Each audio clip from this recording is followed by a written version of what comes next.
తండ్రి, స్తోత్రం తండ్రి, స్తోత్రం తండ్రి, స్తోత్రం తండ్రి, స్తోత్రం తండ్రి, స్తోత్రం తండ్రి, స్తోత్రం తండ్రి, స్తోత్రం తండ్రి. అత్యున్నతమైనటువంటి సింహాసనం మీద ఆసీనుడైనటువంటి దేవా, నీకు కృతజ్ఞతాస్తుతులు చెల్లిస్తూ ఉన్నాము తండ్రి. నిన్న నేడు నిరంతరము ఏకరీతిగా మా మధ్యలో నివసించే దేవా, నీకు కృతజ్ఞతాస్తుతులు చెల్లిస్తూ ఉన్నాము తండ్రి. నాయన, ఎందుకు పనికిరానటువంటి మా జీవితాలను మీరు ఎన్నుకొని తండ్రి, ఈ యొక్క ప్రశస్తమైనటువంటి మధ్యాహ్న కాల సమయంలో నీ మందిర ఆవరణములో చేరి తండ్రి, మీ నామాన్ని గణపరచడానికి మాకు ఇచ్చినటువంటి ధన్యతను బట్టి నీకు కృతజ్ఞతాస్తుతులు చెల్లిస్తూ ఉన్నాము తండ్రి. స్తోత్రం తండ్రి, స్తోత్రం తండ్రి, స్తోత్రం తండ్రి, స్తోత్రం తండ్రి, స్తోత్రం తండ్రి, స్తోత్రం తండ్రి, స్తోత్రం తండ్రి. ఎక్కడో పడి ఉన్నటువంటి మా జీవితాలను తండ్రి మీరు ప్రేమించి తండ్రి, మీ ప్రేమ చేత తండ్రి, మీ వాత్సల్యము చేత నాయన మేము నశించిపోకుండా నాయన మమ్మల్ని మీరు నాయన చేపట్టుకొని బయటికి తీసుకొచ్చినందుకు నీకు కృతజ్ఞతాస్తుతులు చెల్లిస్తూ ఉన్నాము తండ్రి. స్తోత్రం నాయన, స్తోత్రము తండ్రి, స్తోత్రము తండ్రి, స్తోత్రము తండ్రి. నాయన, అవును తండ్రి నాయన, నిన్న నేడు నిరంతరము ఏకరీతిగా తండ్రి సజీవుడవై మా మధ్యలో నివసిస్తున్నటువంటి దేవా, నీకు కృతజ్ఞతాస్తుతులు చెల్లిస్తూ ఉన్నాము తండ్రి. నీ సన్నిధి వెతికి వచ్చినటువంటి మమ్మల్ని మీరు జ్ఞాపకం చేసుకోమని వేడుకుంటున్నాము తండ్రి. మా హృదయాలు నీ వైపు ఎత్తుతూ ఉన్నాము తండ్రి. మా మనోనేత్రములు మీరు వెలిగించండి తండ్రి. నాయన, ఏ వాక్కుల ద్వారా అయితే నాయన మీరు మమ్మల్ని బలపరచాలని ఆశపడుతున్నారో తండ్రి, ఏ వాక్కుల ద్వారా అయితే మీరు మమ్మల్ని స్థిరపరచాలని ఆశపడుతున్నారో తండ్రి, ఆ వాక్కులు మీరు మాకు అనుగ్రహించమని నీ పాదాలు పట్టుకుంటున్నాము తండ్రి. కృప చూపించమని వేడుకుంటున్నాము తండ్రి. మీ సన్నిధిని నాయన ఈ మందిర ఆవరణములో మీరు నిలిపి ఉంచండి తండ్రి. మీ ప్రసన్నతను నాయన ఈ మందిర ఆవరణంలో మీరు నిలిపి ఉంచమని వేడుకుంటున్నాము తండ్రి. సొలొమోను మహారాజు ప్రార్థించినప్పుడు తండ్రి, మందిరమును నీ మహిమతో నింపినటువంటి దేవుడవు తండ్రి. మా స్తుతులపై మీరు ఆసీనుడై ఉన్నందుకు నీకు కృతజ్ఞతాస్తుతులు చెల్లిస్తూ ఉన్నాము తండ్రి. ఈ సమయాన్ని మీ చేతికి సమర్పిస్తూ ఉన్నాము తండ్రి. మీరు మాట్లాడి మీ నామానికి ఘనత, మహిమ, ప్రభావాలు తెచ్చుకోమని ప్రభువైన యేసుక్రీస్తు నామంన అడిగి వేడుకుంటున్నాం తండ్రి. ఆమేన్. దయచేసి కూర్చోండమ్మా. దేవుని నామమున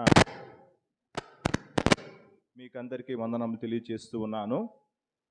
నేటి దిన మన ధ్యానాంశముగా అపోస్తలుడైనటువంటి పౌలు ఎఫెసీయులకు రాసినటువంటి పత్రిక 5వ అధ్యాయము 2వ వచనం చదువుకుందాం. అపోస్తలుడైనటువంటి పౌలు ఎఫెసీయులకు రాసినటువంటి పత్రిక 5వ అధ్యాయము 2వ వచనం. క్రీస్తు మిమ్మును ప్రేమించి పరిమళ వాసనగా ఉండుటకు మన కొరకు తన్ను తాను దేవునికి అర్పణముగాను బలిగాను అప్పగించుకొనెను. అలాగుననే మీరును ప్రేమ కలిగి నడుచుకొనుడి. చిన్న ప్రార్థన చేసుకుందాం. దయగల తండ్రి, కృపగల ప్రభావ నాయన, ఈ శ్రేష్టమైనటువంటి ఆరోగ్యకరమైనటువంటి మధ్యాహ్న కాల సమయంలో నీ మందిర ఆవరణంలో చేరి తండ్రి, మీ నామాన్ని గణపరచడానికి మాకు కృపనిచ్చావు తండ్రి. నీ వాక్యము ధ్యానించడానికి మాకు ఇచ్చినటువంటి గొప్ప అవకాశాన్ని బట్టి నీకు కృతజ్ఞతాస్తుతులు చెల్లిస్తూ ఉన్నాం. నిలబడి నీ వాక్యం ప్రకటిస్తున్నటువంటి నేను వట్టివాణ్ణి తండ్రి, మట్టివాణ్ణి, మానవ మాతుని తండ్రి. నీ నోటి బూరగా మీరు మమ్మల్ని వాడుకోమని వేడుకుంటున్నాము తండ్రి. ఏ వాక్కుల ద్వారా అయితే మమ్మల్ని మీరు బలపరచాలని ఆశపడుతున్నారో, ఏ వాక్కుల ద్వారా అయితే మీరు మమ్మల్ని స్థిరపరచాలని ఆశపడుతున్నారో ఆ వాక్కులు మీరు మాకు అనుగ్రహించండి. మాతో మీరు మాట్లాడండి. మా హృదయాలు మీరు తెరిచి తండ్రి, మా హృదయమును మీ వాక్యముతో మీరు నింపమని నాయన ఈ సమయాన్ని మీ చేతికి సమర్పిస్తూ ప్రభు అయినటువంటి యేసుక్రీస్తు నామంన అడిగి వేడుకుంటున్నాం తండ్రి. ఆమేన్. చదవబడినటువంటి వాక్య భాగాన్ని మనం గమనించినట్లయితే, అపోస్తలుడైనటువంటి పౌలు ఎఫెసీ సంఘానికి రాస్తూ ఆయన పలుకుతున్నటువంటి మాటలు మనం ఇక్కడ చూస్తూ ఉన్నాం. పౌలు భక్తుడు ఈ యొక్క 2వ వచనంలో ఆయన క్రైస్తవ జీవితాన్ని ఆయన పరిమళ సువాసనతో పోల్చుతున్నట్లుగా మనం ఇక్కడ చూస్తూ ఉన్నాం. పరిమళ సువాసన అంటే మనందరికీ కూడా చాలా ఇష్టం. ఎందుకంటే సువాసన అంటేనే మనందరికీ కూడా మనకు మనసు ప్రశాంతంగా ఉంటుంది. మంచి సువాసన మనం ఆగ్రహించినప్పుడు, అదే విధముగా పరిమళ సువాసన అని పౌలు భక్తుడు చెప్తున్నటువంటి మాటల్ని మనం గమనిస్తే, చాలా సందర్భాల్లో మనము ఎక్కడన్నా బజార్కి వెళ్ళేటప్పుడు కొంతమంది మంచి పర్ఫ్యూమ్ వేసుకొని వెళ్తూ ఉంటారు. వాళ్ళు మన దగ్గర నుంచి దాటుకొని ముందుకు వెళ్ళేటప్పుడు మనకు మనసు చాలా ప్రశాంతంగా అనిపిస్తుంది. ఆ యొక్క సువాసన మనము ఆఘ్రానించినప్పుడు. అదే విధముగా పౌలు భక్తుడు ఇక్కడ క్రైస్తవ జీవితం గురించి ఏమని మాట్లాడుతూ ఉన్నాడంటే, ఇతరులు మిమ్మల్ని చూసినప్పుడు, మీ జీవితాలని ఇతరులు గమనించినప్పుడు, మీ జీవితాలని ఇతరులు పరిశీలించినప్పుడు, వారికి మన జీవితాలు ఒక మంచి పరిమళ సువాసనగా ఉండాలి అనేటటువంటి అంశాన్ని ఇక్కడ పౌలు భక్తుడు ఇక్కడ జ్ఞాపకం చేస్తూ ఉన్నాడు. చాలా సందర్భాల్లో మనం చూసినట్లయితే ఈ పరిమళ సువాసనగా మన యొక్క ఆత్మీయ జీవితాలు ఇతరులకి కనిపించాలి అన్న, ఈ పరిమళ సువాసన మన యొక్క ఆత్మీయ జీవితాల్లో వెదజల్లాలి అంటే ఎలా మనము మన యొక్క క్రైస్తవ జీవితాన్ని మనము కొనసాగించాలి. ఎందుకంటే పౌలు భక్తుడు చెప్తున్నటువంటి మాటలు మనం ఇక్కడ చూసినట్లయితే, 2వ వచనం చూసినట్లయితే, మొట్టమొదటిగా ఆయన మనకు ఏమని చెప్తూ ఉన్నాడంటే, క్రీస్తు మిమ్మును ప్రేమించి, దేవుడు మనల్ని ఈ భూమి మీద ఒక పరిమళ సువాసనగా ఉంచడానికి, మన యొక్క ఆత్మీయ జీవితాలు అనేక మందికి ఆశీర్వాదకరంగా ఉంచడానికి ఆయన చెప్పినటువంటి మాటలు మనం ఇక్కడ గమనిస్తే, కేవలం ఆయన మీరు పరిమళ సువాసనగా ఉండాలి అని చెప్పడమే కాకుండా ఆయన ఏం చేస్తూ ఉన్నాడంటే, మొట్టమొదట మనల్ని ప్రేమించినట్లుగా మనం ఇక్కడ చూస్తూ ఉన్నాము. దేవుడు మనల్ని ప్రేమించినటువంటి విధానాన్ని బట్టి మనము గమనిస్తే, ఆయన మన దగ్గర నుంచి ఏమి ఆశిస్తూ ఉన్నాడంటే, మన జీవితాలు ఆయనకి పరిమళ సువాసనగా ఉండాలని ఆశిస్తున్నటువంటి దేవుడు మొట్టమొదటిగా తన యొక్క ప్రేమను దేవుడు మన మీద చూపినట్లుగా మనం ఇక్కడ చూస్తూ ఉన్నాం. ఆయన మన మీద చూపినటువంటి ప్రేమకు ఉన్నటువంటి ఒక ప్రత్యేకతను మనం గమనిస్తే, ఎఫెసీయులకు రాసినటువంటి పత్రిక 2వ అధ్యాయము 5వ వచనం చూసినట్లయితే, ఎఫెసీయులకు రాసినటువంటి పత్రిక 2వ అధ్యాయము 5వ వచనం, అయినను దేవుడు కరుణా సంపన్నుడై ఉండి, మనము మన అపరాధముల చేత చచ్చిన వారమై ఉండినప్పుడు సైతము మన ఎడల చూపిన తన మహాప్రేమ చేత మనలను క్రీస్తుతో కూడా బ్రతికించెను. చాలండి. యేసుక్రీస్తు మన మీద చూపినటువంటి ప్రేమ గురించి ఇక్కడ పౌలు భక్తుడు ఏమంటూ ఉన్నాడంటే, అయినను దేవుడు కరుణా సంపన్నుడై ఉండి, మనము మన అపరాధముల చేత చచ్చిన వారమై ఉండినప్పుడు సైతము మన ఎడల చూపిన తన మహాప్రేమ చేత క్రీస్తుతో కూడా మనల్ని బ్రతికించెను. యేసుక్రీస్తు మనల్ని ప్రేమించినటువంటి విధానాన్ని మనము గమనిస్తే, చాలా సందర్భాల్లో మన యొక్క వ్యక్తిగత జీవితాలని మనము గమనించినట్లయితే, మనము ఎక్కువగా ఎవరిని మనము ప్రేమించడానికి ఇష్టపడుతూ ఉంటామంటే, మన కుటుంబీకులని, అదే విధముగా మన రక్త సంబంధీకులని మనము ప్రేమించడానికి మనము ఇష్టపడుతూ ఉంటాం. కానీ ఇక్కడ పౌలు భక్తుడు చెప్తున్నటువంటి మాటలు చూసినట్లయితే, మన అపరాధముల చేత మనము చచ్చిన స్థితిలో ఉన్నప్పుడు, అంటే ఏ యోగ్యత కూడా మనకు లేనప్పుడు దేవుడు తన యొక్క ప్రేమను మన మీద చూపించాడు. ఎవరు కూడా ప్రేమించడానికి ఇష్టపడినటువంటి స్థితిలో దేవుడు మనల్ని ప్రేమించినట్లుగా మనం ఇక్కడ చూస్తూ ఉన్నాము. ఆయన ఎలాంటి ప్రేమ చూపించాడంటే, తన యొక్క మహాప్రేమను మన మీద చూపించాడు. చాలా సందర్భాల్లో మనము ఎదుటి వ్యక్తుల్ని ప్రేమించేటటువంటి క్రమాన్ని మనము గమనిస్తే, చాలా రకాలైనటువంటి లిమిటేషన్స్ మనకు ఉంటాయి. ఎందుకంటే వాళ్ళు మన మీద ప్రేమ చూపిస్తే తిరిగి మనం వాళ్ళని ప్రేమిస్తాము. మన యొక్క తోటి వారి మీద మనకు చూపించవలసిన దానికంటే కూడా కొద్దిగా ఎక్కువ ప్రేమను మనము చూపించడానికి మనము ఇష్టపడుతూ ఉంటాం. కానీ యేసుక్రీస్తు మన మీద చూపించినటువంటి ప్రేమ గురించి పౌలు భక్తుడు ఇక్కడ చెప్తున్నాడు. మనం చచ్చిపోయినటువంటి స్థితిలో ఉన్నాము, దేనికి కూడా పనికి రానటువంటి స్థితిలో మన జీవితాలు ఉన్నప్పుడు సైతము దేవుడు మన మీద తన యొక్క మహాప్రేమను ఆయన చూపించినట్లుగా మనం ఇక్కడ చూస్తూ ఉన్నాం. ఇదే ప్రేమని చాలా సందర్భాల్లో మనము ఎదుటి వ్యక్తుల మీద మనము చూపించలేనటువంటి పరిస్థితులు మనకు ఎదురవుతూ ఉంటాయి. ఎందుకంటే చాలా రకాలైనటువంటి కారణాలు మనం చెప్పుకుంటూ ఉంటాము. వాళ్ళని ప్రేమించకపోవడానికి ఈ రకమైనటువంటి కారణాలు మాకు వాళ్ళు కనిపించాయి, వాళ్ళు మేము దగ్గర తీయకపోవడానికి వారిలో ఉన్నటువంటి ఈ యొక్క అలవాట్లు మాకు నచ్చలేదు అని చెప్పి మనం అనేక రకాలైనటువంటి కారణాలు మనం చెప్పుకుంటూ ఉంటాం. కానీ మన ప్రభు అయినటువంటి యేసుక్రీస్తు మన మీద ఆయన చూపినటువంటి ప్రేమకి ఎలాంటి కొలతలు లేవు, ఆయన చూపించినటువంటి ప్రేమకి ఎలాంటి షరతులు లేవు అని మనం ఇక్కడ చూస్తూ ఉన్నాం. అదే విధంగా మనం చూసినట్లయితే లూకాసు వార్త 15వ అధ్యాయము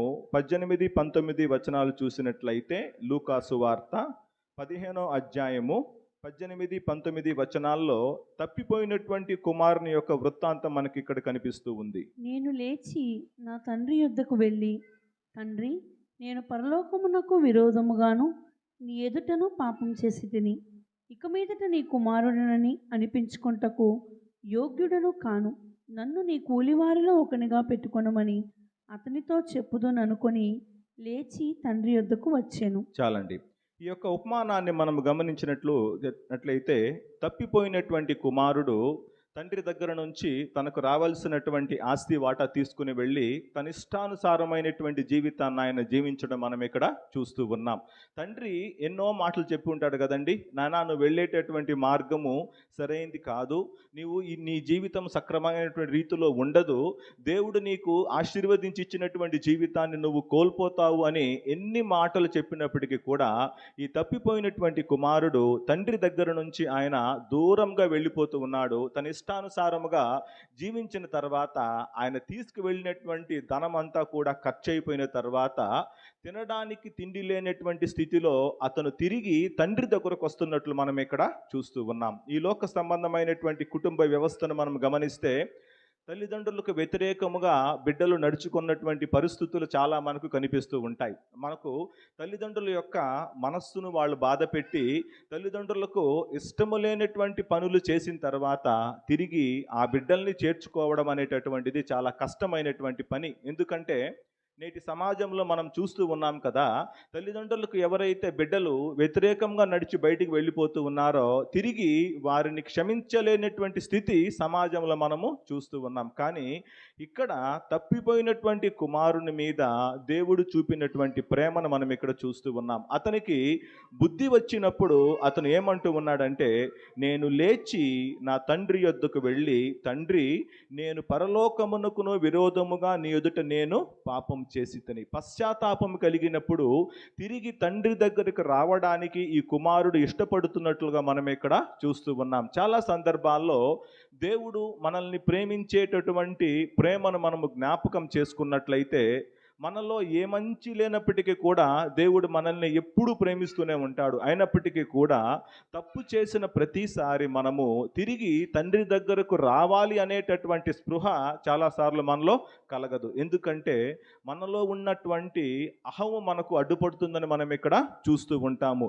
ఈ 19వ వచనాన్ని చూసినట్లయితే, ఇక మీదట నీ కుమారుడని అనిపించుకొనుటకు యోగ్యుడను కాను, నన్ను నీ కూలివానిలో ఒకనిగా పెట్టుకొనమని అతనితో చెప్పుదని లేచి తండ్రి యొద్దకు వచ్చాను. ఇక మీదట నేను నీ కుమారుడుగా ఉండవలసినటువంటి అర్హతలు నేను కోల్పోయాను, నన్ను నీ కూలివానిలో ఒకనిగా నువ్వు పెట్టుకో అనేటటువంటి ఉద్దేశంతో ఈ తప్పిపోయినటువంటి కుమారుడు తిరిగి తండ్రి దగ్గరకు వస్తున్నట్లు మనం ఇక్కడ చూస్తూ ఉన్నాం. ఒకవేళ ఇదే తండ్రి స్థితిలో మనం ఉంటే ఎలా మనము ఆ యొక్క కొడుకును చూసి మనము రియాక్ట్ అవుతామన్న విషయాన్ని మనము పరిశీలించుకున్నట్లయితే చాలామంది హృదయపూర్వకంగా అలాంటి బిడ్డల్ని మనము అంగీకరించగలమండి? అంగీకరించలేం. ఎందుకంటే నీ వాటా ఆస్తి మొత్తం నువ్వు తీసుకుని వెళ్ళిపోయావయ్యా, నీ ఇష్ట ప్రకారం నువ్వు జీవించావు, నువ్వు తిరిగి వస్తే ఈ కుటుంబంలో నీకు ఎలాంటి స్థానము లేదు, నిన్ను చేర్చుకోవడానికి మేము సిద్ధముగా లేము అనేటటువంటి మాట మనము పలుకుతూ ఉంటాం. కానీ మన పరలోకపు తండ్రి మన మీద చూపించినటువంటి ప్రేమను మనము గమనిస్తే 20వ వచనం చూసినట్లయితే, వాడింకా చదువమ్మా ఒకసారి. వాడింకా దూరముగా ఉన్నప్పుడు తండ్రి వానిని చూచి కనికరపడి పరుగెత్తి వాని మెడ మీద పడి ముద్దు పెట్టుకొనేను. చాలండి. వాడు ఇంకా దూరముగా ఉన్నప్పుడే తండ్రి వాడి మీద చూచి కనికరపడి పరుగెత్తి వాని మెడ మీద పడి ముద్దు పెట్టుకొనేను. అంటే ఈ తప్పిపోయినటువంటి కుమారుడు తిరిగి వచ్చినప్పుడు ఎలాంటి బట్టలు వేసుకొని ఉంటాడు? తినడానికి తిండి లేదు అంటే చాలా రోజుల నుంచి అతను స్నానం చేస్తుంటాడు కదా, అతను పరిశుభ్రమైనటువంటి రీతిలో లేనప్పటికీ కూడా తండ్రి ఏం చేస్తూ ఉన్నాడంటే వాడి మీద పడి వాడి మెడ మీద పడి ముద్దు పెట్టుకుంటున్నట్లు మనం ఇక్కడ చూస్తూ ఉన్నాం. అంటే తండ్రి చూపేటటువంటి ప్రేమ ఏ విధమైనటువంటి స్థితిగతులని చూడదు అనేటటువంటి విషయాన్ని మనము గ్రహించాలి. నా కొడుకు ఏ స్థితిలో ఉన్నాడు, మంచి బట్టలు వేసుకుని ఉన్నాడా, లేకపోతే గడ్డమంతా పెరిగిపోయి ఉందా, తల మాసిపోయి ఉందా అనేటటువంటి స్థితి చూసేటటువంటి దేవుడు కాదు మన దేవుడు. ఎందుకంటే ఆయన మనల్ని ప్రేమించేటటువంటి విధానం మనము గమనించినట్లయితే చాలా సందర్భాల్లో మనమైతే స్థితిని చూసి మనము ప్రేమిస్తూ ఉంటాం. కానీ పరలోకపు తండ్రి మనము ఏ స్థితిలో ఉన్నప్పటికీ కూడా మనల్ని ప్రేమించేటటువంటి మన తండ్రి మనకున్నాడు. ఇదే విషయాన్ని తండ్రి ఆ యొక్క కుమారుని చూసినప్పుడు రుజువు చేస్తూ ఉన్నాడు. అతని మెడ మీద పడి అతన్ని ముద్దు పెట్టుకుంటూ ఉన్నాడు. ముద్దు పెట్టుకొని 21వ వచనం కూడా చదువమ్మా. అప్పుడు ఆ కుమారుడు అతనితో, తండ్రి, నేను పరలోకమునకు విరోధముగాను నీ ఎదుటను పాపము చేసి తిని, ఇక మీదట నీ కుమారుడని అనిపించుకుంటకు యోగ్యుడను కానని. చాలండి. ఈ యొక్క కుమారుడు ఆయన పశ్చాత్తాపం కలిగి తండ్రి దగ్గరకు వచ్చాడు. తండ్రి అయితే మెడ మీద పడి ముద్దు పెట్టుకున్నప్పటికీ కూడా అతను చేసినటువంటి తప్పును అతను గుర్తెరిగినట్లు మనం ఇక్కడ చూస్తూ ఉన్నాం. ఏమంటున్నాడంటే, నేను ఇక మీదట నీ కుమారుడును అనిపించుకొనుటకు యోగ్యుడును కాను అనెను. అంటే ఎంతగా అతను తండ్రిని విడిచి దూరం అయిపోయినప్పటికీ కూడా, తన జీవితాన్నంతా కూడా నాశనము చేసుకున్నప్పటికీ కూడా తిరిగి తండ్రి దగ్గరకు వచ్చినప్పుడు అతన్ని ముద్దు పెట్టుకొని ప్రేమించేటటువంటి ప్రేమ మన యొక్క పరలోకపు తండ్రి ప్రేమ. చాలా సందర్భాల్లో ఈ విషయాన్ని మనం మర్చిపోతూ ఉంటాము. క్రీస్తుకి మనము పరిమళ సువాసనగా ఉండాలి అంటే ఆయన మన మీద చూపించినటువంటి ప్రేమను మనం ఇతరుల మీద మనము చూపించగలగాలి. ఎప్పుడైతే మనం ఇతరులను మనము మనస్ఫూర్తిగా మనము ప్రేమించగలమో, వాళ్ళ యొక్క స్థితిగతుల్ని బట్టి కానీ, వాళ్ళ యొక్క రూపురేఖల్ని బట్టి కానీ దేవుడు మనల్ని ప్రేమించాల. ఆయన మనల్ని పరిశీలించినప్పుడు మనల్ని ప్రేమించడానికి మనలో ఏ మంచి కూడా కనిపించలేదు. మన యొక్క నీతి కార్యములన్నీ కూడా దేవుని దృష్టిలో మురికి పేలికలాగున్నాయి. అయినప్పటికీ కూడా ఆయన మనల్ని ప్రేమించాడు. ఈ యొక్క తండ్రి ఆ కుమారుణ్ణి పట్టుకొని ఆయన ముద్దు పెట్టుకొని ప్రేమిస్తూ ఉన్నాడు. 22వ వచనం ఒకసారి చదువమ్మా. అయితే తండ్రి తన దాసులను చూచి ప్రశస్త వస్త్రము త్వరగా తెచ్చి వీనికి కట్టి, వీని చేతికి ఉంగరము పెట్టి, పాదములకు చెప్పులు తొడిగించుడి. చాలండి. ఏమంటున్నాడంటే, ప్రశస్త వస్త్రము తీసుకొని వచ్చి అతనికి కట్టి ఉంగరం పెట్టి పాదములకు చెప్పులు తొడిగించమని చెప్తూ ఉన్నాడు. అంటే అతని కుమారుడు కోల్పోయినటువంటి స్థితిని తిరిగి తండ్రి కుమారునికి దయచేస్తూ ఉన్నాడు. ఈ కుమారుడు తండ్రి మాటను మీరి తిరిగి వెళ్ళిపోయాడు. అయినప్పటికీ కూడా తప్పు తెలుసుకొని తిరిగి వచ్చినప్పుడు ఆ కుమారుని చేర్చుకుంటున్నట్లు మనం ఇక్కడ చూస్తూ ఉన్నాం. 24వ వచనం కూడా చూసినట్లయితే, ఈ నా కుమారుడు చనిపోయి మరలా బ్రతికెను. చాలండి. ఈ నా కుమారుడు చనిపోయి మరలా బ్రతికెను. తన యొక్క అపరాధముల చేత చచ్చిన స్థితిలోకి ఈ కుమారుడు వెళ్ళిపోయినప్పుడు సహితము ఈ తండ్రి ప్రేమిస్తున్నట్లుగా మనం ఇక్కడ చూస్తూ ఉన్నాం. అంటే చనిపోయినటువంటి స్థితి, తన యొక్క పాత జీవితాన్ని అంతటిని కూడా విడిచిపెట్టి తప్పు తెలుసుకొని తిరిగి నూతన జీవితాన్ని ప్రారంభించడానికి కుమారుడు సిద్ధపడ్డాడు. కాబట్టి తండ్రి అతని మీద చూపిస్తున్నటువంటి ప్రేమ మనం ఇక్కడ చూస్తూ ఉన్నాం. తప్పిపోయి దొరికినని చెప్పెను, అంతటా వారు సంతోష పడసాగిరి. కాబట్టి పౌలు భక్తుడు చెప్తున్నటువంటి మాటలు మనం చూసినట్లయితే, క్రీస్తుకి మనము పరిమళ సువాసనగా మన యొక్క ఆత్మీయ జీవితాలు ఉండాలి అంటే దేవుడు మనల్ని ఎంతగా ప్రేమించాడో అంతటి ప్రేమను మనము కూడా ఈ లోకంలో కలిగి మనము జీవించాలి. ఎదుటి వ్యక్తులు మనల్ని చూసినప్పుడు, మన యొక్క ఆత్మీయ జీవితాలను వాళ్ళు పరిశీలించినప్పుడు ఈ ప్రేమ మనలో కనిపించకపోతే మన యొక్క జీవితాలు పరిమళ సువాసనగా ఉండవు. ఎందుకంటే పరిమళ సువాసనగా ఉండాలి అంటే ఆయన చూపించినటువంటి ఈ యొక్క స్థితిగతులు లేనటువంటి ప్రేమను మనము ఎదుటి వ్యక్తుల మీద చూపించాలి అని పౌలు భక్తుడు ఇక్కడ చెప్తూ ఉన్నాడు. రెండో విషయాన్ని మనం చూసినట్లయితే, ఎఫెసు రాసినటువంటి పత్రిక 5వ అధ్యాయము 2వ వచనం చదువు బి భాగము. పరిమళ వాసనగా ఉండుటకు మన కొరకు తన్ను తాను దేవునికి అర్పణముగాను బలిగాను అప్పగించుకొనేను. చాలండి. మన కొరకు తన్ను తాను దేవునికి అర్పణముగాను బలిగాను అప్పగించుకొనెను. మనము దేవునికి పరిమళ సువాసనగా ఉండడానికి మొట్టమొదటిగా ఆయన మనల్ని ప్రేమించాడు. ఆయన మన మీద చూపించినటువంటి ప్రేమ, ఆయన మనకు చూపించినటువంటి వాత్సల్యము చాలదని దేవుడికి అనిపించిందేమో కానీ ఆయన రెండవదిగా ఏం చేస్తూ ఉన్నాడంటే మన కొరకు తన్ను తాను దేవునికి బలిగా అర్పించుకుంటున్నట్లు మనం ఇక్కడ చూస్తూ ఉన్నాం. దేవుడు మనల్ని బలిగా మన కొరకు అర్పించుకోవడానికి మనలో ఏమైనా మంచితనం చూశాడా అండి? లేదు. మనలో ఏ మంచితనము కూడా ఆయన చూడనప్పటికీ కూడా ఆయన ప్రేమ మన కొరకు తన ప్రాణాన్ని త్యాగం చేసేటట్లుగా చేసినట్లు మనం ఇక్కడ చూస్తూ ఉన్నాం. గలతీయులకు రాసినటువంటి పత్రిక 2వ అధ్యాయము 20వ వచనం చూసినట్లయితే, గలతీయులకు రాసినటువంటి పత్రిక 2వ అధ్యాయము 20వ వచనం. నేను క్రీస్తుతో కూడా సిలువ వేయబడి ఉన్నాను, ఇకను జీవించువాడు నేను కాను. చాలండి. పౌలు భక్తుడు యేసుక్రీస్తుకి పరిమళ సువాసనగా ఉండడానికి ఆయన చేసినటువంటి త్యాగానికి గుర్తుగా ఈయన ఏమంటూ ఉన్నాడంటే, నేను క్రీస్తుతో కూడా సిలువ వేయబడి ఉన్నాను, ఇకను జీవించువాడను నేను కాను. దేవునికి మన జీవితాలు పరిమళ సువాసనగా ఉండాలి అంటే మనము ఎవరితో కూడా సిలువ వేయబడి ఉండాలి అంటే క్రీస్తుతో కూడా మన జీవితాలు సిలువ వేయబడి ఉండాలి. యేసుక్రీస్తు మన కొరకు మనకు విమోచన దయచేయడానికి ఆయన సిలువలో యాగం చేశాడు కదా. మనము తిరిగి ఆయనతో పాటు సిలువ వేయబడము ఏమిటి అనేటటువంటి అంశాన్ని మనం గమనిస్తే దేవుడు మన దగ్గర నుంచి ఏమి కోరుకుంటూ ఉన్నాడంటే ఆయన సిలువలో చేసినటువంటి త్యాగానికి ప్రతిఫలముగా ఏమైతే శరీర కార్యాలు మన జీవితాల్లో కనిపిస్తూ ఉన్నాయో వాటన్నిటిని మనము క్రీస్తుతో కూడా సిలువ వేయబడ్డానికి మనము సిద్ధపడాలి. దేవుని దృష్టికి ఏదైతే వ్యతిరేకమైనటువంటి కార్యము మనలో కనిపిస్తూ ఉందో, మన మాటలు, మన చూపులు, మన తలంపులు ఏవైతే ఆయనకి వ్యతిరేకంగా కనిపిస్తూ ఉన్నాయో వాటన్నిటిని కూడా ఆయనతో పాటు మనము సిలువ వేయబడాలి అనేటటువంటి అంశాన్ని ఇక్కడ చెప్తూ ఉన్నాడు. చెప్పడమే కాకుండా ఇకను జీవించువాడను నేను కాదు.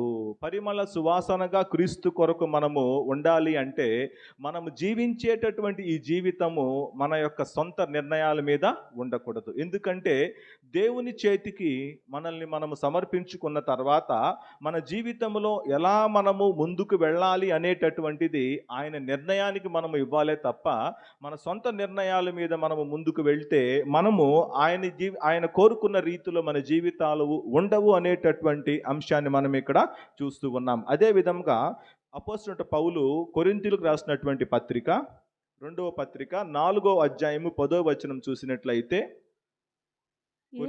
యేసు యొక్క జీవము మా శరీరమందు ప్రత్యక్షపరచబడుటకై. చాలండి. ఏమంటున్నాడంటే ఇక్కడ పౌలు భక్తుడు యేసు యొక్క జీవము మా శరీరమందు ప్రత్యక్షపరచబడుటకై యేసు యొక్క మరణానుభవము మా శరీరమందు ఎల్లప్పుడూ వహించుకొని పోవుచున్నాము. యేసుక్రీస్తు మన కొరకు తనను తానే బలిగాను అర్పణగాను అర్పించుకున్నాడు. ఆ అర్పించినటువంటి బలి గురించి ఇక్కడ పౌలు భక్తుడు ఏమంటూ ఉన్నాడంటే ఆయన యొక్క జీవము మనలో ప్రత్యక్షపరచబడాలి అంటే యేసు యొక్క మరణానుభవము మా శరీరమందు ఎల్లప్పుడూ వహించుకొని పోవుచున్నాము. అంటే దేవుని యొక్క జీవము మనలో ప్రత్యక్షపరచబడి మన జీవితాలు పరిమళ సువాసనగా మార్చబడాలి అంటే సిలువలో ఆయన చేసినటువంటి త్యాగము ఎల్లప్పుడూ కూడా మనము ధరించుకొని మనము మన యొక్క ఆత్మీయ జీవితాలను మనము కొనసాగించాలి. ఆయన మన కొరకు సిలువలో ఎంత కష్టపడ్డాడు, ఎన్ని శ్రమలు అనుభవించాడు అనేటటువంటి అంశాన్ని మనము మనసులో పెట్టుకొని ఆయన మరణానుభవాన్ని మనతో పాటే మనము కొనిపోవాలి అనేటటువంటి ఆయన విషయాన్ని ఇక్కడ చెప్తూ ఉన్నాడు. మరణానుభవము మా శరీరమందు ఎల్లప్పుడూ వహించుకొని పోవుచున్నాము. ఆయన మరణానుభవాన్ని ఎంతమంది మనలో మన శరీరమందు వహించుకొని మనము ఈ యొక్క ఆత్మీయ ప్రయాణాన్ని మనము కొనసాగిస్తూ ఉన్నాం. చిన్న శ్రమలు కలిగిన వెంటనే, చిన్న బాధ, మనకు అనారోగ్య పరిస్థితి మనకు కలిగిన వెంటనే మనకు ఫస్ట్ వచ్చేటటువంటి క్వశ్చన్ ఏంటంటే వై, ఎందుకు? ఎందుకు నాకు ఈ శ్రమ కలిగింది, ఎందుకు నాకు ఈ బాధ వచ్చింది, నా చుట్టుపక్కల ఉన్న వాళ్ళందరూ కూడా బాగున్నారు కదా, నాకే ఎందుకు ఈ శ్రమ కలిగింది అనేటటువంటి ఆలోచన మనము కలిగి ఉంటూ ఉంటాం. కానీ ఇక్కడ పౌలు భక్తుడు ఏమంటూ ఉన్నాడంటే, ఆయన ఆ రోజు సిలువలో చేసినటువంటి త్యాగము నేటికి కూడా మా శరీరమందు మేము వహించుకొని మేము ప్రయాణం చేస్తూ ఉన్నాం. అంటే ఆయన అనుభవించినటువంటి ప్రతి బాధ నేటికి కూడా ప్రత్యక్షంగా మా శరీరాల్లో మీకు కనిపిస్తుంది. ఇంత బాధను మేము అనుభవించడానికి కారణం ఏమిటంటే, క్రీస్తుకు మేము పరిమళ సువాసనగా ఉండడానికి మేము సిద్ధపడిపోతూ ఉన్నాం. అంటే ఆయన ఇచ్చేటటువంటి ఈ శ్రమల మార్గములో మేము ముందుకు వెళ్ళడానికి మేము ఇష్టపడుతున్నాం అనేటటువంటి మాటను ఇక్కడ పౌలు భక్తుడు చెప్తూ ఉన్నాడు. అదే పౌలు భక్తుడు చెప్పేటటువంటి మాటలు మనం చూసినట్లయితే కింద వచనం కూడా చదవమా. కొరింథీయులకు రాసిన పత్రిక 2 కొరింథీ 4:11. ఏలయనగా యేసు యొక్క జీవము కూడా మా మత్య శరీరమునందు ప్రత్యక్షపరచబడినట్లు సజీవులమైన మేము ఎల్లప్పుడూ యేసు నిమిత్తము మరణమునకు అప్పగింపబడుచున్నాము. చాలండి. ఏమంటున్నాడంటే, సజీవులమైన మేము ఎల్లప్పుడూ యేసు నిమిత్తము మరణముకు అప్పగింపబడుచున్నాము అనేటటువంటి మాటని ఇక్కడ ఆయన చెప్తూ ఉన్నాడు. అంటే ఎల్లప్పుడూ కూడా ఆయన యొక్క మరణానుభవాన్ని మనము సజీవులమై ఉన్న మనము మన యొక్క హృదయాల్లో నింపుకొని ఆయన చేసినటువంటి త్యాగం ఎప్పుడు మనకు గుర్తు ఉండాలి. ఎందుకంటే మనము శ్రమ పడేటటువంటి ప్రతిసారి, మనము కష్టపడేటటువంటి ప్రతిసారి కూడా ఆయన చేసినటువంటి త్యాగాన్ని మనము గుర్తు చేసుకున్నట్లయితే మన యొక్క శ్రమలు, మన యొక్క కష్టాలన్నీ కూడా మన యొక్క దృష్టిలో చాలా గొప్పవిగా ఉండొచ్చు. కానీ ఆయన చేసినటువంటి త్యాగము కంటే మనం అనుభవించేటటువంటి బాధలు చాలా చిన్నవి అని మనం ఇక్కడ చూస్తూ ఉన్నాం. అదేవిధంగా 15వ వచనం కూడా చదువమ్మా. విశ్వసించితని కనుక మాట్లాడితేనని వ్రాయబడిన ప్రకారము అట్టి విశ్వాసంతో కూడిన ఆత్మగలవారమై ప్రభు అయిన యేసును లేపినవాడు యేసుతో మమ్మను కూడా లేపి మీతో కూడా తన ఎదుట నిలవబెట్టునని ఎరిగి మేమును విశ్వసించున్నాము కనుక మాట్లాడుచున్నాము. అవునమ్మా. పౌలు భక్తుడు ఇక్కడ ఏమంటూ ఉన్నాడంటే, కలిగినటువంటి ప్రతి శ్రమలో కూడా మనల్ని బయటికి తీసుకురావడానికి ఆయన శక్తిమంతుడు అనేటటువంటి మాటని ఇక్కడ ఆయన మనకు జ్ఞాపకం చేస్తూ ఉన్నాడు. జ్ఞాపకం చేస్తూ ఎన్ని శ్రమలు కలిగినప్పటికీ కూడా ఆయన మన కొరకు తనను తానే బలిగా అర్పించుకున్నాడు అనేటటువంటి విషయాన్ని మనము మనసులో పెట్టుకోవాలి. ఈ లోకంలో ఎవ్వరు కూడా మన కొరకు ఏ విధమైనటువంటి త్యాగాలు చేయడానికి సిద్ధంగా లేరు. కానీ ఆయన చేసినటువంటి త్యాగాన్ని ఎల్లప్పుడూ మనము మన హృదయాల్లో నింపుకొని ఈ ప్రయాణాన్ని మనము కొనసాగించాలని చెప్పి పౌలు భక్తుడు కోరుకుంటూ ఉన్నాడు. అదేవిధంగా కొరింథీయులకు రాసినటువంటి 2వ పత్రిక 2వ అధ్యాయము 15వ వచనం కూడా చదువుమ్మా. రక్షింపబడు వారి పట్లను నశించు వారి పట్లను మేము దేవునికి క్రీస్తు సువాసనై ఉన్నాము. 16 కూడా చదువుమ్మా.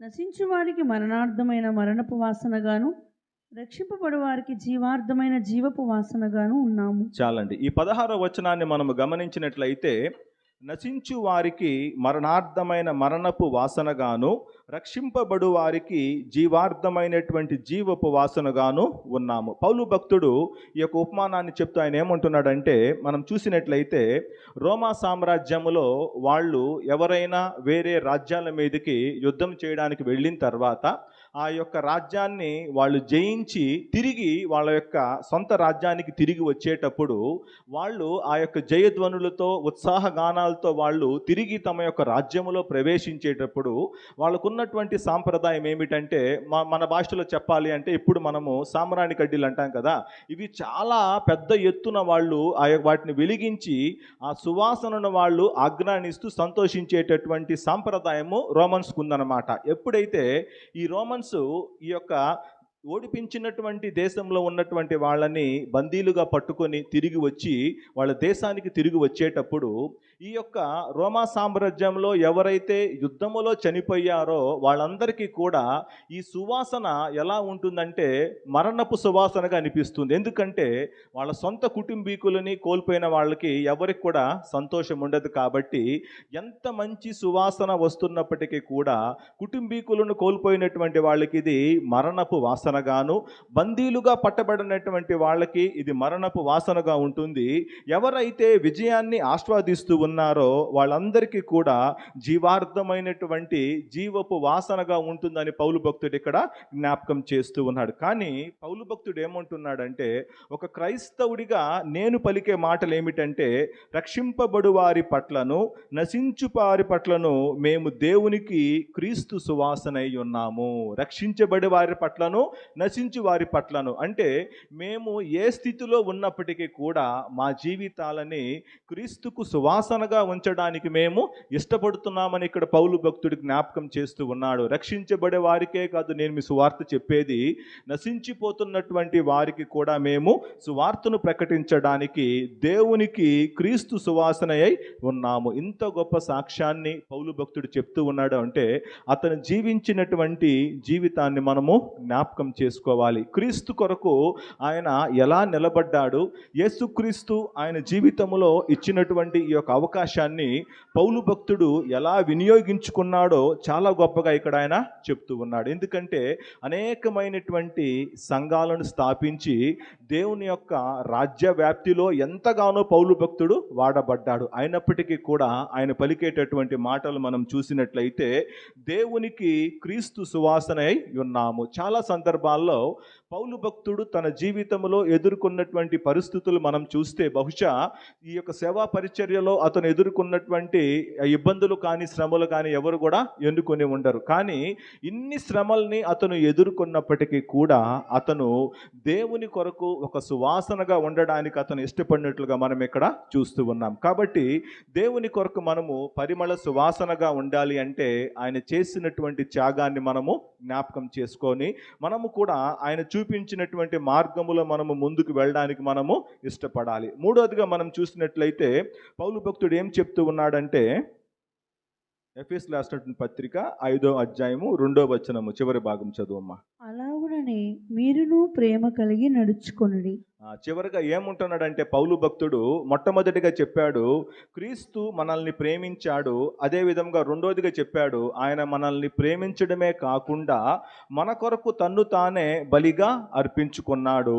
మనల్ని ఈ యొక్క పాపములో నుంచి మనకు విడుదల దయచేశాడు. కానీ ఆయన మన దగ్గర నుంచి ఏమి కోరుకుంటున్నాడు అంటే పరిమళ సువాసనగా ఉండడానికి ఆయన చూపినటువంటి మాదిరిగా మనము ఈ మూడో అంశాన్ని మనం చూసినట్లయితే, అలాగుననే మీరు ప్రేమ కలిగి నడుచుకొనుడి. ఆయన చూపించినటువంటి ప్రేమ, ఆయన చేసినటువంటి త్యాగాన్ని మనము మన యొక్క ఆత్మీయ జీవితాల్లో కొనసాగించాలి అనేటటువంటి విషయాన్ని ఇక్కడ పౌలు భక్తుడు జ్ఞాపకం చేస్తూ ఉన్నాడు. చాలా సందర్భాల్లో మనం చూసినట్లయితే మనము మన యొక్క నడవడికలో దేవుని యొక్క ప్రేమను మనము చూపించగలగాలి. ప్రేమ మీకు దేవుడి పట్ల మీకు ప్రేమ ఉందా అంటే అందరము ఉందంటాము. దేవుణ్ణి మీరు ప్రేమిస్తూ ఉన్నారా అంటే ప్రేమిస్తూ ఉన్నామని అంటాము. కానీ దేవుని ప్రేమను కలిగి మన యొక్క ఆత్మీయ జీవితాల్లో మనము నడిచి ముందుకు వెళ్తున్నామంటే చాలా సందర్భాల్లో నో అనే చెప్పాల్సి వస్తుంది. ఎందుకంటే మనకెదురవుతున్నటువంటి పరిస్థితుల్లో ఇతరుల పట్ల మనము దేవుని ప్రేమను ఎంతవరకు మనము చూపించగలుగుతున్నాము అనేటటువంటి విషయాన్ని మన యొక్క మనస్సాక్షిని మనం ప్రశ్న వేసుకుంటే చాలా సందర్భాల్లో నో అనేటటువంటి ఆన్సర్ వస్తుంటుందన్నమాట. ఎందుకంటే పరిస్థితులు మనకు తెలుసు, అయినప్పటికీ కూడా దేవుని యొక్క ప్రేమను కలిగి మనము నడుచుకోవాలి అనేటటువంటి అంశాన్ని ఇక్కడ పౌలు భక్తుడు జ్ఞాపకం చేస్తూ ఉన్నాడు. అంటే వాక్ విత్ లవ్ అంటే దేవుని యొక్క ప్రేమ ఎల్లప్పుడూ మనతోనే ఉండాలి. మన యొక్క మాటల్లో దేవుని యొక్క ప్రేమను మనము వ్యక్తపరచగలగాలి. అదేవిధంగా మన యొక్క ప్రవర్తనలో దేవుని యొక్క ప్రేమను మనము వ్యక్తపరచగలగాలి. మన యొక్క చూపుల్లో దేవుని యొక్క ప్రేమను మనము వ్యక్తపరచగలగాలి. చాలా సందర్భాల్లో మనం కొంతమంది వ్యక్తుల్ని మనం చూసినప్పుడు వాళ్ళతో మాట్లాడడానికి మనం ఇష్టపడం. ఎందుకంటే వాళ్ళు చూసేటటువంటి విధానమే మనకు నచ్చదు. కాబట్టి మనం ఏమనుకుంటామంటే వీళ్ళతో మాట్లాడకుండా గమ్ముగా వెళ్ళిపోతే బాగుండని అనుకుంటూ ఉంటాం. కానీ కొంతమంది వ్యక్తుల్ని మనం చూసినప్పుడు వాళ్ళు మనల్ని పలకరించేటటువంటి విధానము మనకు బాగా నచ్చినప్పుడు వాళ్ళు చాలా బిజీగా ఉన్నా కూడా మనము కొద్దిసేపు వెయిట్ చేసి వాళ్ళతో మాట్లాడడానికి మనము ఇష్టపడతాం. దానికి కారణం ఏమిటంటే వాళ్ళు చూపించేటటువంటి ప్రేమ, వాళ్ళు చూపించేటటువంటి ఆప్యాయత. ఇదే విషయాన్ని పౌలు భక్తుడు జ్ఞాపకం చేస్తూ ఉన్నాడు. క్రీస్తుకు నువ్వు పరిమళ సువాసనగా ఉండాలి అంటే నువ్వు ఎక్కడికి వెళ్ళినా కూడా ఆయన ప్రేమ నీతో పాటే ఉండాలి. ఆయన ప్రేమ నీతో లేకపోతే నువ్వు పరిమళ సువాసనగా ఉండవు అనేటటువంటి అంశాన్ని ఇక్కడ జ్ఞాపకం చేస్తూ ఉన్నాడు. మనలో ఎంతమంది ఆయన ప్రేమను కలిగి మనము మన యొక్క ఆత్మీయ జీవితాన్ని కొనసాగిస్తూ ఉన్నాం అనేది మనము పరిశీలించుకోవాలి. ఆయన ప్రేమ మనలో లేకపోతే ఆయన ఇచ్చేటటువంటి ఈ యొక్క పరిమళ సువాసనను మనము కలిగి ఉండలేము అనేటటువంటి అంశాన్ని ఇక్కడ పౌలు భక్తుడు జ్ఞాపకం చేస్తూ ఉన్నాడు. అదేవిధంగా ఎదుటి వ్యక్తుల్ని మనం ప్రేమించేటటువంటి పరిస్థితి గురించి మనము ఆలోచించినప్పుడు మన తోటి వారిని, మన కుటుంబీకులని మనము ఎల్లప్పుడూ మనము ప్రేమించడానికి ఇష్టపడుతూ ఉంటాం. కానీ ఎదుటి వ్యక్తుల్లో ఏదైనా ఒక చిన్న బలహీనత బయటపడింది అనుకోండి, వెంటనే మనం వాళ్ళని తృణీకరించి వాళ్ళని మనము పక్కన పెట్టడానికి మనము ఇష్టపడుతూ ఉంటాం. బైబిల్ గ్రంథంలో కూడా యేసుక్రీస్తు ప్రభువు తాను సేవ చేసేటటువంటి దినముల్లో పాపము చేస్తూ పట్టబడినటువంటి స్త్రీ గురించి మనకందరికీ కూడా తెలుసు. యోహాను సువార్త 8వ అధ్యాయము 3 నుంచి 5 వరకు చూసినట్లయితే, యోహాను సువార్త 8వ అధ్యాయము 3 నుంచి 5 వరకు. శాస్త్రులను పరిసయ్యులను వ్యభిచారం ముందు పట్టబడిన ఒక స్త్రీని తోడుకొని వచ్చి ఆమె మధ్య నిలవబెట్టి, బోధకుడా, ఈ స్త్రీ వ్యభిచారం చేయుచుండగా పట్టబడిను. అట్టి వారిని రాళ్ళు రువ్వి చంపవలనని ధర్మశాస్త్రంలో మోషే మనకు ఆజ్ఞాపించెను కదా, అయినను నీకేమి చెప్పుచున్నావని ఆయన అడిగిరి. చాలండి. ఈ యొక్క వ్యభిచారముతో పట్టబడినటువంటి స్త్రీని మనం గమనించినట్లయితే ఎవ్వరు కూడా ఈమె మీద ప్రేమ చూపించడానికి ఇష్టపడట్లేదు. ఎందుకంటే ఆ ఉన్నటువంటి వృత్తిని బట్టి, ఆమె చేసేటటువంటి పనిని బట్టి అందరూ కూడా ఆమెను ద్వేషించి దూరంగా పెట్టడానికి ఇక్కడ ఇష్టపడుతూ ఉన్నారు. మనం కూడా చాలా సందర్భాల్లో సమాజంలో మనకు ఇలాంటి వ్యక్తులు మనం ఎదురైనప్పుడు వాళ్ళకి మనము దూరంగా ఉండడానికి మనము ప్రయత్నం చేస్తూ ఉంటాము. వాళ్ళతో మాట్లాడడానికి కూడా మనము ఇష్టపడము. చాలామంది మనం గమనించినట్లయితే చాలా సందర్భాల్లో ఇలాంటి వాళ్ళతో ఫ్రెండ్షిప్ చేసి కొద్ది కాలంగా వీళ్ళు కూడా వాళ్ళలాగా మారిపోతూ ఉంటారు. కాబట్టి మనం చూసినట్లయితే ఇక్కడ ఈ పాపాత్మురాలైనటువంటి స్త్రీ విషయంలో శాస్త్రులు, పరిసయ్యులు అందరూ కూడా ఆమెను ప్రేమించడానికి వాళ్ళు ఇష్టపడట్లేదు. ఆమెకున్నటువంటి బలహీనతల్ని బట్టి, ఆమె యొక్క జీవన విధానాన్ని బట్టి వాళ్ళు ఆమెను ప్రేమించడానికి ఇష్టపడట్లేదు. ఇలాంటి స్త్రీయే వాళ్ళ కుటుంబాల్లో కూడా ఉంటుంది కదా. ఒక అమ్మో, ఒక చెల్లో, ఒక తల్లో ఉంది. వాళ్ళు ఇలాంటి పరిస్థితుల్లో ఉంటే ఈ శాస్త్రులు ప్రేమించరా? ఖచ్చితంగా ప్రేమిస్తారు. ఎందుకంటే వాళ్ళకున్నటువంటి ఆ రక్త సంబంధాన్ని బట్టి ఆ తప్పుని క్షమించి వాళ్ళ యొక్క తోబుట్టుల్ని ప్రేమించి దాంట్లో నుంచి బయటికి తీసుకురావడానికి వాళ్ళు ప్రయత్నం చేస్తారు. కానీ ఈ పాపముతో పట్టబడినటువంటి స్త్రీ విషయంలో ఈ ప్రేమను వాళ్ళు చూపించలేకపోయినట్లుగా మనం ఇక్కడ చూస్తూ ఉన్నాం. కుటుంబంలో ఉన్నటువంటి స్త్రీల మీద చూపించేటటువంటి ప్రేమ బయటికి వచ్చేసరికి ఈ యొక్క పాపముతో పట్టబడినటువంటి స్త్రీ మీద వాళ్ళు చూపించలేకపోతున్నట్లు మనం ఇక్కడ చూస్తూ ఉన్నాం. కాబట్టి ఈ యొక్క పరిమళ సువాసనగా మన జీవితాలు ఉండాలి అంటే ఎవరు ఏ స్థితిలో ఉన్నా కూడా వాళ్ళను మనము ప్రేమించడానికి మనము సిద్ధపడాలి. వాళ్ళ యొక్క బలహీనతల్ని బట్టి కానీ, వాళ్ళ యొక్క శరీర కార్యాలను బట్టి వాళ్ళని మనము ప్రేమించి వారి కొరకు ప్రార్థన చేసేటటువంటి బాధ్యత దేవుడు మనకి ఇచ్చి ఉన్నాడు. ఎప్పుడైతే వాళ్ళని మనము ప్రేమించి వాళ్ళ కొరకు మనం ప్రార్థన చేస్తామో అప్పుడు మన జీవితాలు దేవుడు పరిమళ సువాసనగా మారుస్తాడు అనేటటువంటి అంశాన్ని మనం ఇక్కడ చూస్తూ ఉన్నాం. ఇదే విషయాన్ని మనం గమనించినట్లయితే యోబు గ్రంథము 4వ అధ్యాయము 6-7 వచనాలు చూసినట్లయితే, యోబు గ్రంథము 4వ అధ్యాయము 6-7 వచనాలు.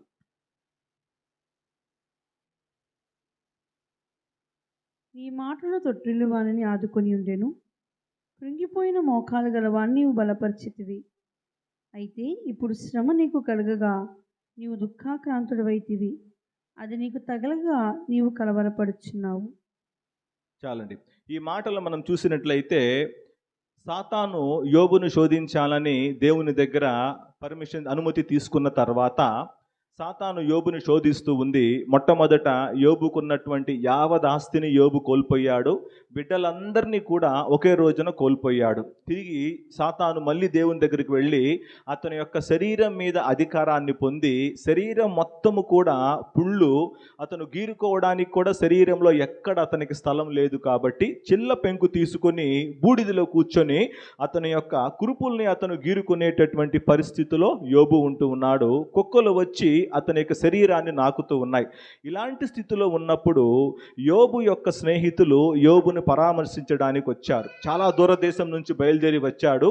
ఎలీఫజు, జోఫరు, బిల్దదు ముగ్గురు స్నేహితులు కూడా యోబును పరామర్శించడానికి వచ్చిన తర్వాత 7 దినములు వాళ్ళు యోబును అలాగే చూస్తూ ఉండిపోయారంట. అంటే యోబు యొక్క స్థితిని చూసి వాళ్ళు జీర్ణించుకోలేకపోయారు. ఎంత ఉన్నతముగా, ఎంత ఆశీర్వాదకరమైనటువంటి స్థితిలో దేవుడు యోబును పెట్టాడో ఆ యోబేనా ఇప్పుడు ఈ స్థితిలో ఉన్నాడు అనేటటువంటి విషయాన్ని వాళ్ళు జీర్ణించుకోలేకపోయిన తర్వాత ఎలీఫజు పలుకుతున్నటువంటి మాటలు మనం ఇక్కడ చూస్తూ ఉన్నాం. ఎదుటి వ్యక్తుల్ని మనము ప్రేమించేటటువంటి క్రమంలో వాళ్ళ తప్పు లేనటువంటి పరిస్థితుల్లో కూడా కొన్ని సందర్భాల్లో దేవుడు వాళ్ళని పరీక్షించాలని ఆశపడినప్పుడు దేవుడు వాళ్ళకి శ్రమల్ని అనుమతిస్తాడు. ఈ విషయాన్ని మనం చాలా జాగ్రత్తగా గుర్తుపెట్టుకోవాలి. చాలామంది మాట్లాడుతూ ఉంటారు, వాళ్ళు ఏ తప్పు చేయకపోతే దేవుడు వాళ్ళకి శిక్ష పెట్టాడు అని చెప్పని. అది తప్పు. ఎందుకంటే దేవుడు వాళ్ళని, యోబుని ఇక్కడ దేవుడు పరీక్షించాలని ఆశపడ్డాడు.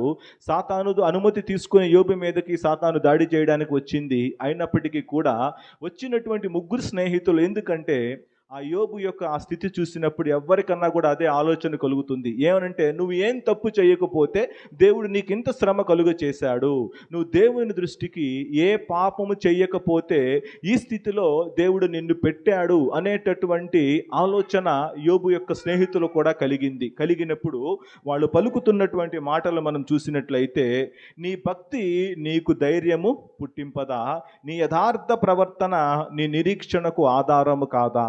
ఆయన ఉన్నటువంటి స్థితిలో వచ్చి ఆయన్ని ప్రేమించి ఆయన్ని ఓదార్చవలసినటువంటి ఈ యొక్క స్నేహితులు యోబు గురించి ఏం మాట్లాడుతున్నారంటే, నీకు నిజముగా భక్తి ఉంటే, నువ్వు యథార్థముగా జీవించి ఉంటే ఆ యథార్థత, ఆ భక్తి నిన్ను కాపాడదా అనేటటువంటి మాట పలుకుతూ ఇంకా ఏమంటున్నారు, జ్ఞాపకం చేసుకొనుము, నిరపరాధి అయిన ఒకడు ఎప్పుడైనా నశించిన, యథార్థవంతులు ఎక్కడైనా నిర్మూలమైరా. అంటే నిరపరాధి ఎప్పుడు కూడా నశించిపోడు, యథార్థవంతుడు ఎప్పుడు కూడా నాశనమైపోడు అనేటటువంటి మాటలు యోబు యొక్క స్నేహితుడైనటువంటి ఎలీఫజు యోబు గురించి మాట్లాడుతూ ఉన్నాడు. దీనికి కారణం ఏమిటంటే, ఆయన ఉన్నటువంటి స్థితిగతులను బట్టి ఇక్కడ యోబు యొక్క స్నేహితుడు మాట్లాడుతున్నట్టు మనం ఇక్కడ చూస్తూ ఉన్నాం. మనము కూడా మన ఆత్మీయ జీవితంలో మనకు ఎదురయ్యేటటువంటి అనేకమైనటువంటి పరిస్థితుల్లో ఎదుటి వ్యక్తుల మీద మనము చూపించేటటువంటి ప్రేమ దగ్గరకు వచ్చేసరికి వాళ్ళ స్థితిగతుల్ని బట్టి మనము వాళ్ళని ప్రేమించడం కాదు. కానీ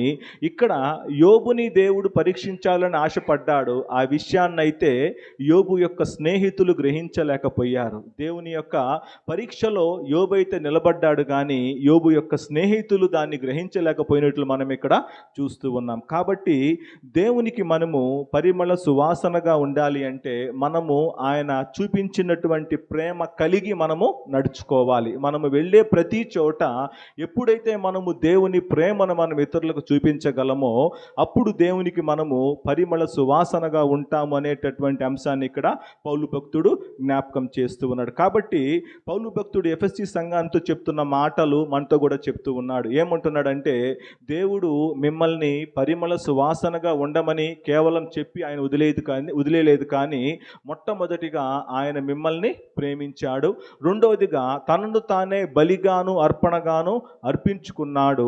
మూడవదిగా ఆయన ఏమంటున్నాడంటే, మీరు ఎల్లప్పుడూ కూడా ప్రేమ కలిగి మీరు నడుచుకోవాలి. ఈ 3 అనుభవాలు మన జీవితాల్లో ఉన్నప్పుడు మన జీవితాలు ఆయనకి పరిమళ సువాసనగా ఉంటాయని చెప్పి ఇక్కడ దేవుడు సెలవిస్తున్నాడు. కాబట్టి దేవుడి వాక్యమును మన వినికిడిలో దీవించునుగాక.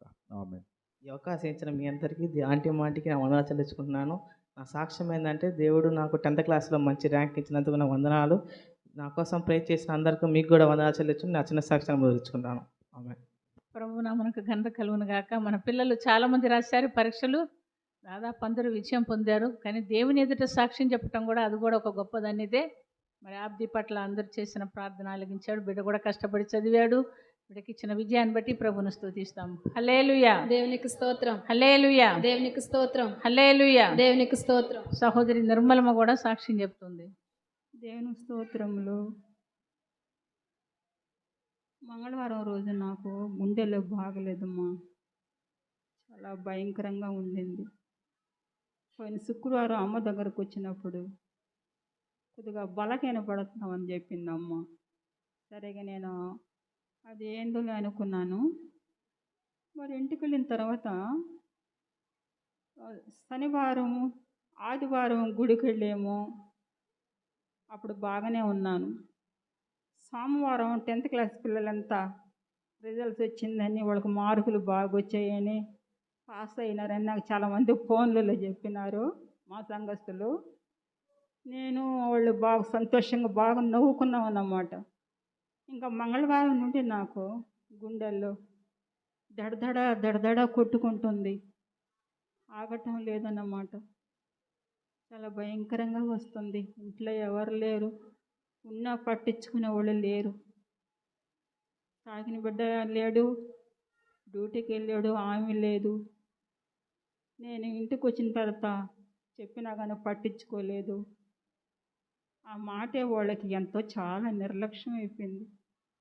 అమ్మకు ఫోన్ చేసి చెప్పాను, గుండె దడదడ కొట్టుకుంటుందమ్మా. అమ్మకు ఫోన్ చేసినప్పుడు సూడూరుపేటలో ఉండిందంట. కానీ నేను చేసినప్పుడు ఆ తల్లి అందలేదు, మరి ప్రేయర్లో ఉండుంటారు.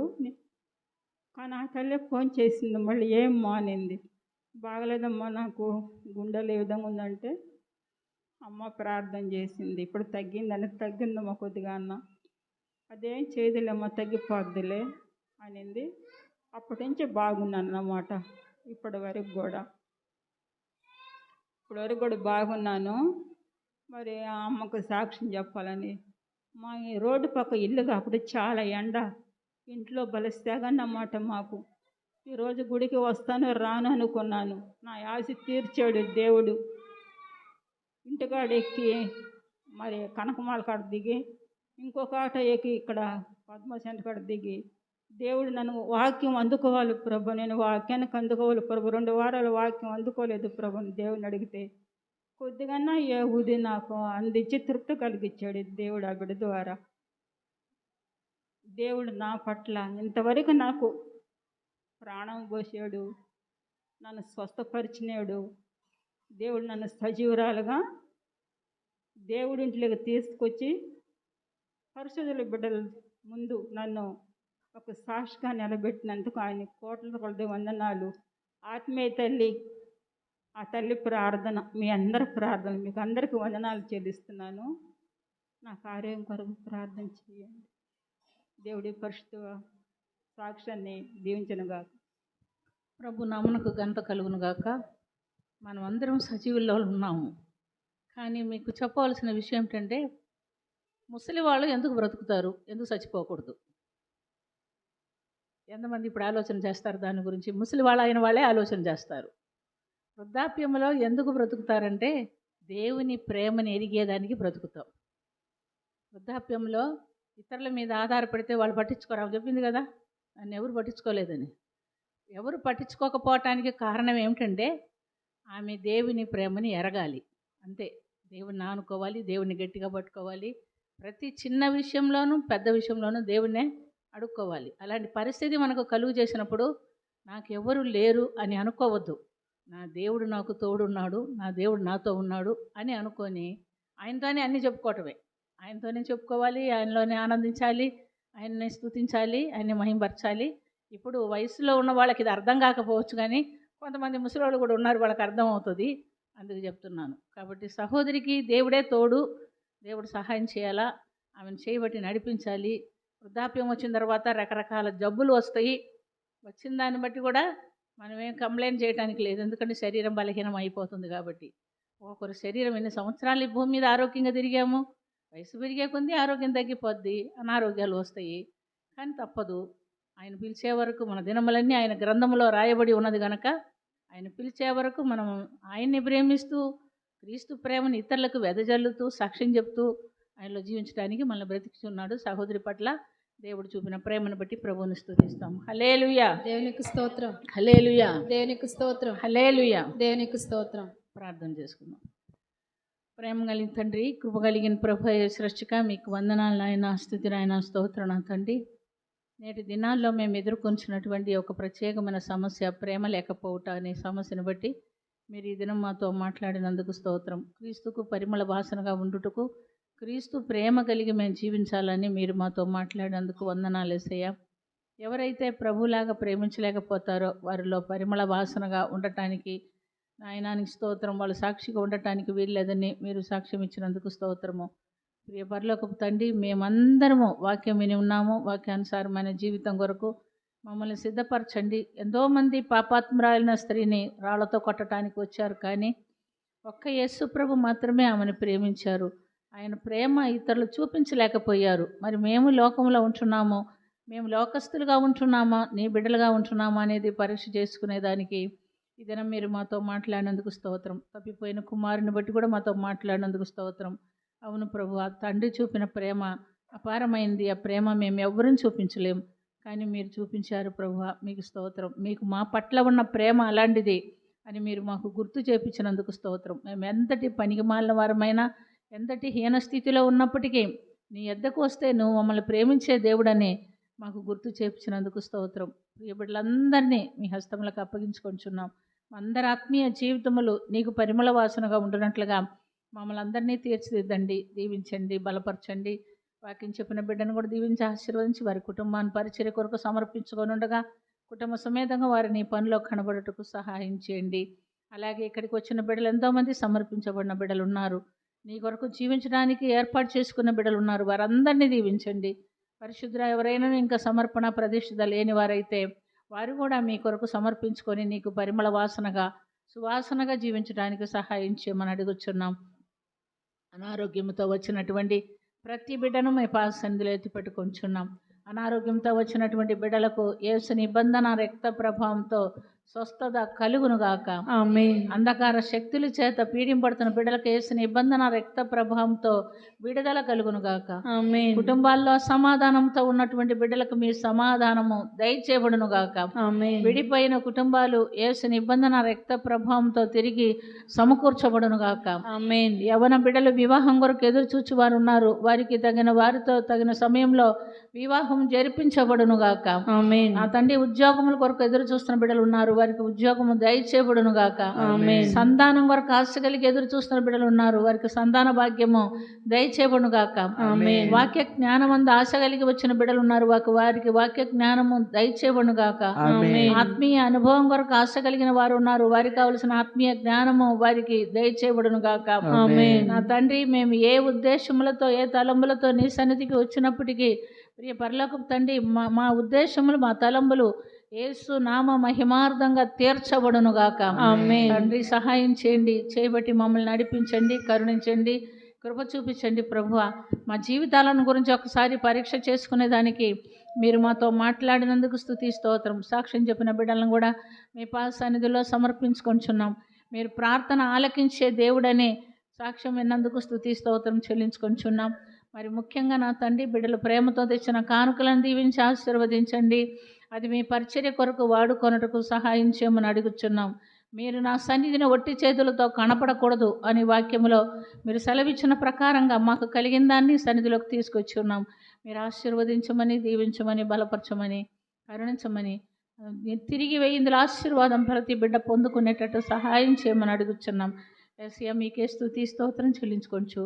ఈ దినమంది కూడికను మీరెంతో ఆశీర్వాదకరంగా జరిగించినందుకు కృతజ్ఞతాస్తుతులు చెల్లించుకొంచు.